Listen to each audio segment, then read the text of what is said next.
हळू काकू हळू या आई फाटल्यान राव पहिली राव पुढे या ना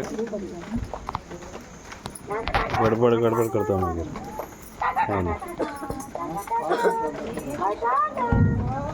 आपल्या गणपतीला पाऊस आलाच पाहिजे. गेल्या वर्षी बघितलं ना, गेल्या वर्षी सेमच. गेल्या वर्षी पण भिजलो. हा तू घातले दुखे झाले.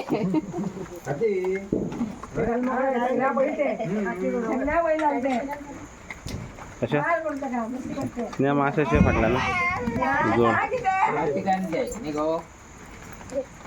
लाईट बाबा तुम्ही किचनला 3 दिवस दुसऱ्याला सांभाळून असेल 4 लोक दुसरे कोणाला मग मी घेऊन पाया पडा बाबा.